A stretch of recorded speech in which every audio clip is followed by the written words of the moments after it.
पढ़ेंगे जल्दी से हमारे साथ मत्ती 15:32 को।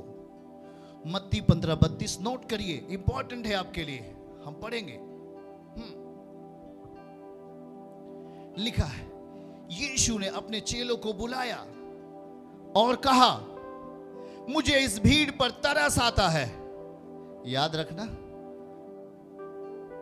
मुझे इस भीड़ पर, जो घर में सो रहे हैं उन पर नहीं, इस भीड़ पर, मुझे इस भीड़ पर तरस आता है, क्योंकि वो 3 दिन से मेरे साथ। कितने दिन से? कितने दिन से? ऐसे करो, 1 2 3। कितने दिन से? कितने दिन से?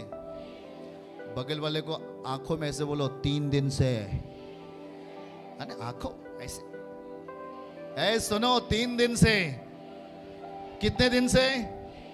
यस, 3 दिन से। याद रखना, हम इसको अपने आत्मा में ले रहे हैं। हमारी आत्मा फ्रूटलेस नहीं होगी, मतलब कि वो बगैर फल के नहीं होगी। हमारी आत्मा फलवंत होगी। बोलो आमीन। आपकी आत्मा क्या होगी? दिखाइए उस पद को, देखिए देखिए देखिए, पढ़िए, आप आशीषित होंगे। यीशु ने अपने चेलों को बुलाया और कहा, मुझे इस भीड़ पर तरस आता है। क्या आता है? भीड़ सामने बैठी है, यीशु कुछ बोल रहे हैं वेदी के ऊपर से। प्रभु कह रहे हैं, मुझे इस बहन पर, इस बेटी पर, इस बेटे पर तरस आता है, इस भीड़ पर तरस आता है, क्योंकि वो 3 दिन से मेरे साथ है। पहला अंडरलाइन बाइबल के नीचे या अपने डायरी में लिखेंगे, नंबर 1, 3 दिन। याद रखो, 10 मई से 10 जून होने वाला बाइबल क्लास, और वो चमत्कार का एक प्रतिदिन का एक बड़ा मस्सा दिया जाता है हर दिन लोगों को। 30 दिन का होता है, बहुत सारे लोग करके आते हैं, बहुत सारे लोग किए हुए हैं इसमें से। हमें मौका मिलेगा जल्द ही, 1 महीने के बाद, अप्रैल के बाद मई से आएगा, और उसमें हम आपको जो चीज सिखा रहे हैं वो चीजें सामने ऐसे होती दिखेंगी। पर देखो, हम वही चीज करते हैं तीनों सभाओं में, ताकि मुझे पता है कि अगर आप इसे समझ गए तो आपके लिए यह चमत्कार होगा। दिखाइए, पहला 3 दिन। 3 दिन से भीड़ किसके पीछे चल रही है? अच्छा, दूसरा, उनके पास कुछ खाने को नहीं है। दूसरा, नंबर 2, उनके पास कुछ खाने को नहीं है। डायरी में नोट कर लो अगर आप यीशु से प्रेम करते हो तो। नंबर 2, उनके पास खाने को कुछ भी नहीं है। नंबर 3, यीशु मसीह उन्हें भूखा विदा करना नहीं चाहता। नंबर 4, अगर उनको भूखा विदा कर दिया तो वो मार्ग में थक कर रह जाएंगे, वो अपने घर तक नहीं पहुंच पाएंगे। याद रखना इस बात को, यीशु कौन से स्थान को चुनता है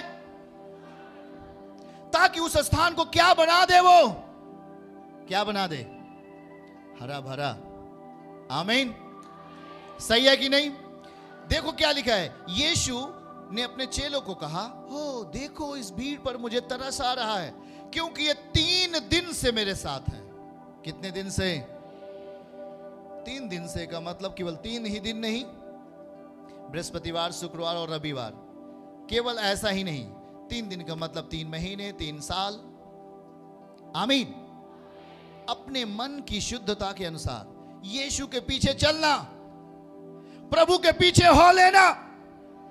3 दिन से मतलब यीशु के पीछे हो ले, जो यीशु के पीछे चल रहा है। समय व्यतीत हुआ, 1 महीने, 2 महीने, 3 महीने, 1 वर्ष, 2 वर्ष, 3 वर्ष। देखिए, याद रखिए, कुछ तो ये दृष्टांत है आपके जीवन को बनाने के लिए। और लिखा है 3 दिन से ये मेरे साथ है, और उनके पास दूसरे नंबर पर खाने के लिए कुछ नहीं है। क्या नहीं है? ओहो, प्रॉब्लम बड़ी है। बोलो, समस्या बड़ी है। यीशु के पीछे चल रहे लेकिन खाना नहीं है, कपड़ा नहीं है, पैसा नहीं है, 3 दिन से यीशु के पीछे चल रहे थे वो लोग, वहां लिखा है उसके पास, उन लोगों के पास खाना नहीं था। क्या नहीं था? खाना नहीं था। और दूसरा, यीशु मसीह की इच्छा थी कि मैं इन्हें भूखा विदा करना नहीं चाहता, और कहीं ये अगर मैं इनको भूखा छोड़ दूंगा तो ये मार्ग में थक कर रह जाएंगे। पर जिन्होंने ये निर्णय लिया कि मैं अब यीशु के पीछे चलूंगा, मैं अब प्रभु के पीछे चलूंगा, तो जब वो यीशु के पीछे चल रहे थे, यह वही स्थान था सुनसान। कैसा स्थान था? याद रखना, यह सुनसान जगह थी जहां पर यीशु अपने भेड़ों की ओर मुड़कर देखा, भीड़ की ओर देखा। भीड़ उनके पीछे आ रही थी। कोई तो बीमार बेटे को लिया था, कोई बीमार पत्नी को लिया था, कोई अपने बीमार बच्चे को लिया था। वो यीशु के पीछे चल रहे थे। बाइबल समझा रही, वो 3 दिन बीत गया। यीशु मुड़कर देखा, बेटे रो रहे थे, बेटियां रो रही थी, उनके बच्चे रो रहे थे, कराह रहे थे, क्योंकि वहां कुछ भी नहीं था। उनके पास खाने को नहीं था, उनके पास खाने को नहीं था। कुछ तो उनमें से गए, उन्होंने कहा कि नहीं, अब यीशु हम पर दया नहीं करेगा, आज 1 दिन हो गया, 2 दिन बीत गया, अब यीशु हम पर दया नहीं करेगा, चलो और कहीं चलते हैं। और याद रखो, तीसरे दिन भीड़ उसके सामने थी, उसमें से काफी लोग छोड़कर चले गए। उन्होंने कहा अब यीशु हम पर दया नहीं करेंगे, यीशु आगे आगे जा रहे हैं, वो मेरे लिए भोजन की व्यवस्था नहीं करेंगे।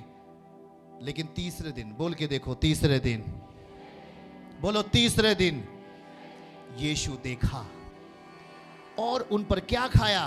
तरस। उन पर तरस खाया, उन पर तरस खाया। आमीन। और उनकी जिंदगी की उस भूख को, उनकी जिंदगी की उस बेचैनी को, उनकी जिंदगी की उस व्याकुलता को यीशु ने क्या किया? दूर किया। यीशु ने क्या किया? याद रखो, उन्होंने कहा कि हाँ, तेरे किसी के पास कुछ है क्या? भीड़ में किसी ने कहा हाँ, मेरे पास 5 रोटी है।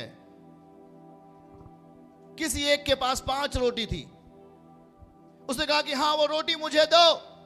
वो 5 रोटी भीड़ से लाई गई। बोलो, भीड़ से लाई गई। भीड़ को देने के लिए, समझना, वो रोटी कहां से लाई गई? भीड़ को खिलाने के लिए। पर वो रोटी, जो 5 रोटी थी, वो सबके लिए नहीं हो सकता था। और इसलिए यीशु ने उस भीड़ से, उस एक व्यक्ति से उस रोटी को किसके हाथ में दिया गया? बोल के जरा देखो, किसके हाथ में रोटी दिया गया? किसके हाथ में रोटी दिया गया?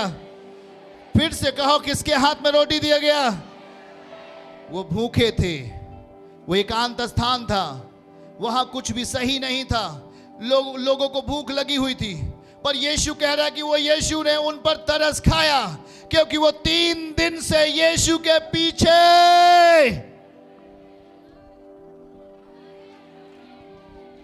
3 दिन से किसके पीछे चल रहे थे? उन्होंने कहा मैं नहीं रुकूंगा, मैं यीशु के पीछे जाऊंगा। किसी ने कहा अरे वहां मत जाओ, वहां पर कुछ भी नहीं है, वहां रेतीली भूमि है, चट्टाने हैं और कुछ भी नहीं। पर नहीं, वहां यीशु है। मैं नहीं मानूंगा, वहां यीशु है। वो मेरे प्रार्थनाओं का उत्तर देगा, वहां यीशु है। किसी ने, शैतान आया और कहता है तू कहां जा रहा है, छोड़,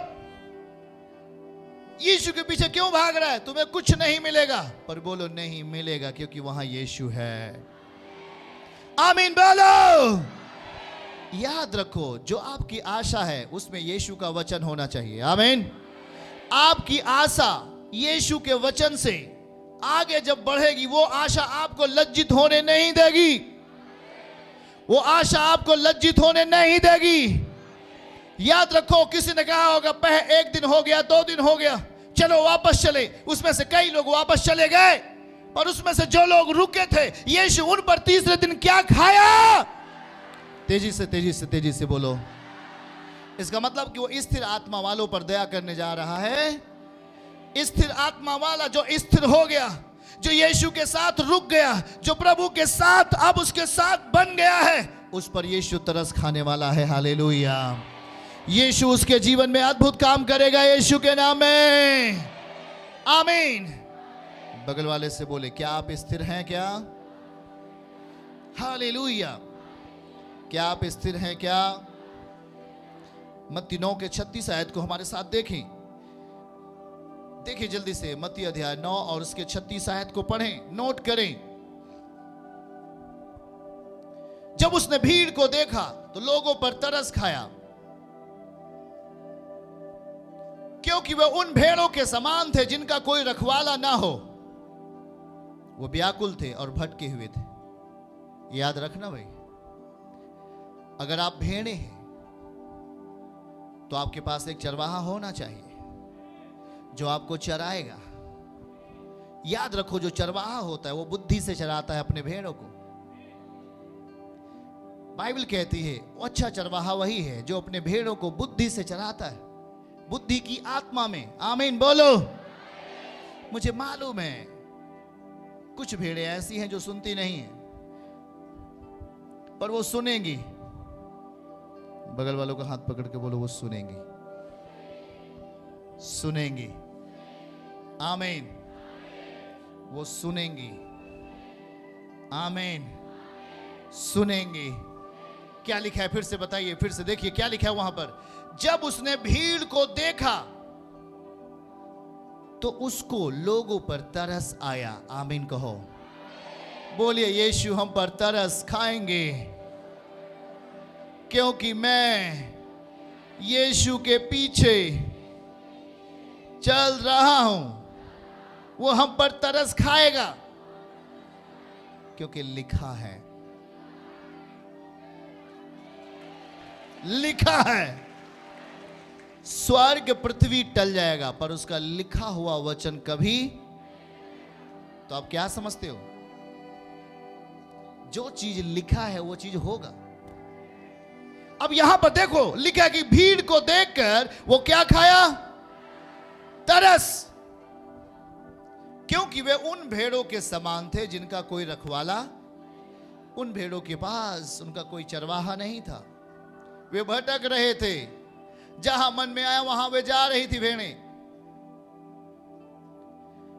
उन भेड़ों का कोई चरवाहा नहीं था, इसलिए उनके अंदर दो चीजें होती हैं।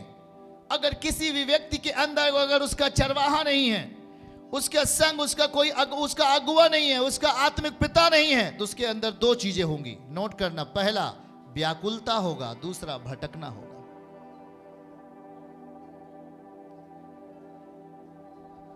पहला क्या चीज होगा?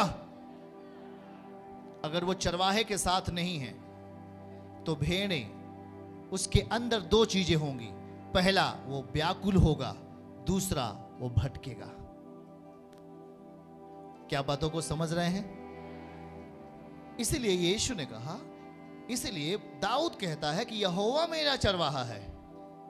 और यहां देखो जो लिखा गया है, जब उसने भीड़ को देखा, भीड़ को उसने भेड़ कहा। भेड़ों को कौन चराता है? चरवाहे, चरवाहा। क्या बोलते हैं उसको? चरवाहा, चरवाहा। बगल वाले का हाथ पकड़ के बोलिए, चरवाहा, चरवाहा। हालेलुया। क्या उसको बोलते? चरवाहा मीन्स रखवाला। जब उसने भीड़ को देखा तो उसको लोगों पर तरस आया, क्योंकि वह उन भेड़ों के समान थे जिनका कोई रखवाला ना हो। उन भेड़ों का कोई रखवाला नहीं था, उन भेड़ों का कोई चराने वाला नहीं था, उन भेड़ों को कोई सुसमाचार देने वाला नहीं था, उन भेड़ों को कोई जीवन के वचन सुनाने वाला नहीं था, उन भेड़ों को कोई परमेश्वर के प्रेम के बारे में सच्चाई और आत्मिकता से बताने वाला कोई चरवाहा नहीं था। और इसलिए लिखा है उनके अंदर दो चीजें होंगी। वो भेड़ें क्या होंगी?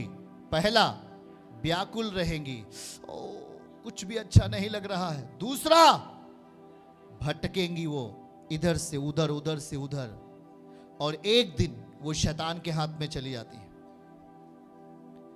एक दिन वो शैतान के हाथ में चली जाती हैं। उन भेड़ों के अंदर कोई ताजगी नहीं होता, उनके चेहरे पर रूखापन होता है, उनकी आत्मा ताजगी नहीं होती, उनके आत्मा के अंदर दूषित आत्माएं भरी हुई होती हैं। और इसीलिए बोलो, मैं धन्य हूं कि मेरा कोई चरवाहा है।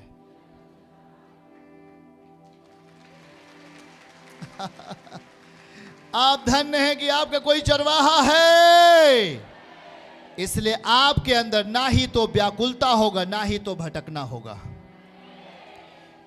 याद रखो, ये पॉइंट है, ये यीशु पिता आपको समझा रहे हैं। वो भेड़ें भटकी हुई थी,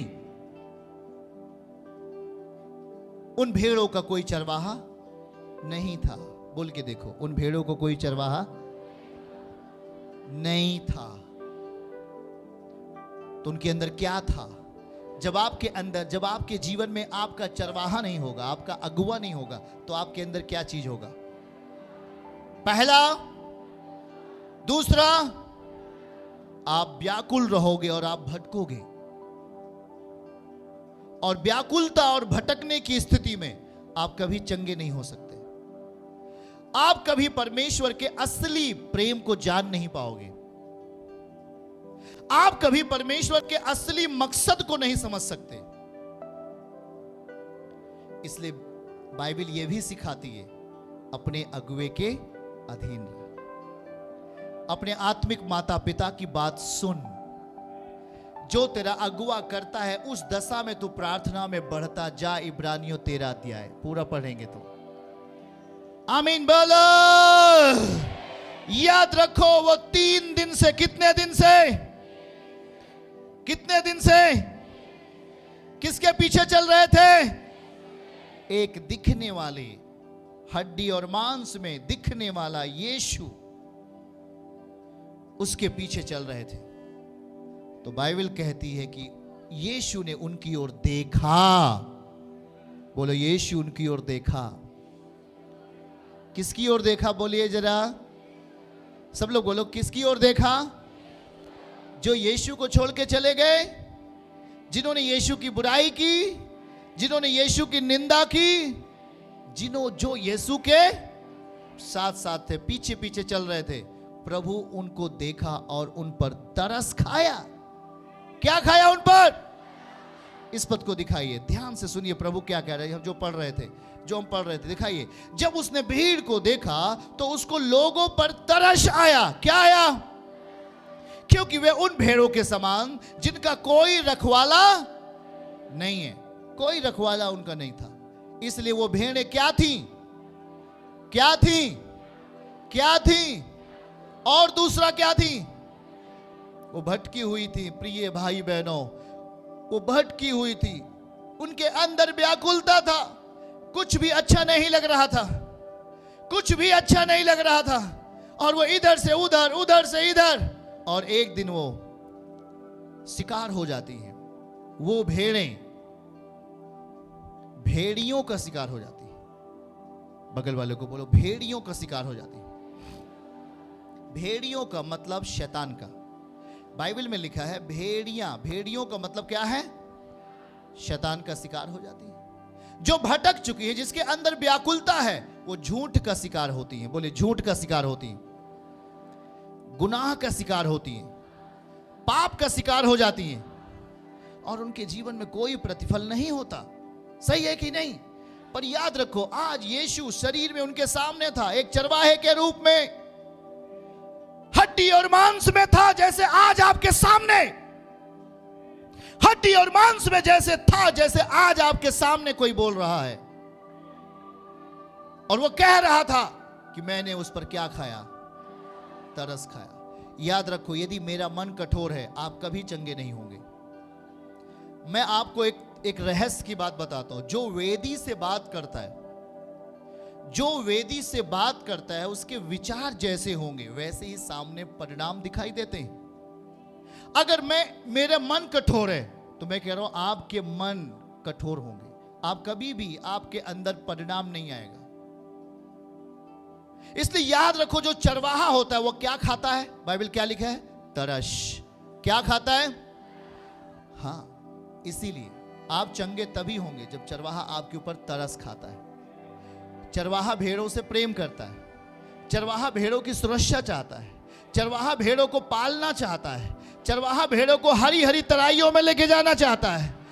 वो हरी हरी तराइयों में लेके जाना चाहता है। मैं अक्सर बोला करता हूं कि जितना मैं तेज हूं, उतना मेरी भेड़ें भी तेज होंगी, यीशु मसीह के नाम में। जितना तेज हूं उतना आप भी तेज बनोगे। याद रखो नहीं, ये चरवाहा की इच्छा होती है। चरवाहे की इच्छा थी कि वो उन पर दया करे। किन पर दया करेगा? बोलो एक दिन, बोलो एक दिन, 2 दिन, तीसरे दिन। किस पर दया हुआ? पहले दिन वाले पर, दूसरे दिन वाले पर।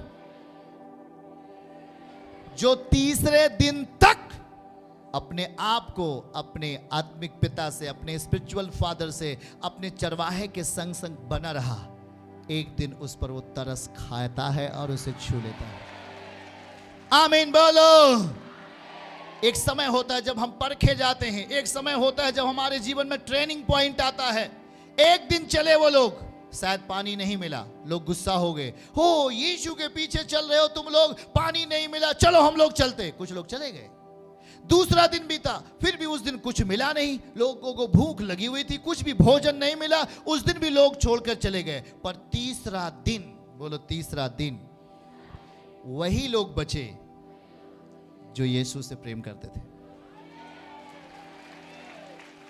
तो प्रभु तो यही चाहता भी है, जो यीशु से प्रेम करेगा, जो उसकी आज्ञाओं को मानेगा, वहीं तो जीवन ठहर जाएगा, वहीं तो जीवन रुक जाएगा, ठहर जाएगा आजाद करने के लिए। वहीं तो आशीषें रुक जाएंगे आजाद करने के लिए। आमीन बोलो। चर्च की सभी प्रार्थनाओं को और परमेश्वर के दास के द्वारा टीचिंग सुनने के लिए और अपडेट्स को जानने के लिए हमारे इस चैनल को सब्सक्राइब करें और साथ में बेल आइकन को दबाएं, ताकि जब भी लाइव प्रार्थना हो तो सबसे पहले आप देख सकें।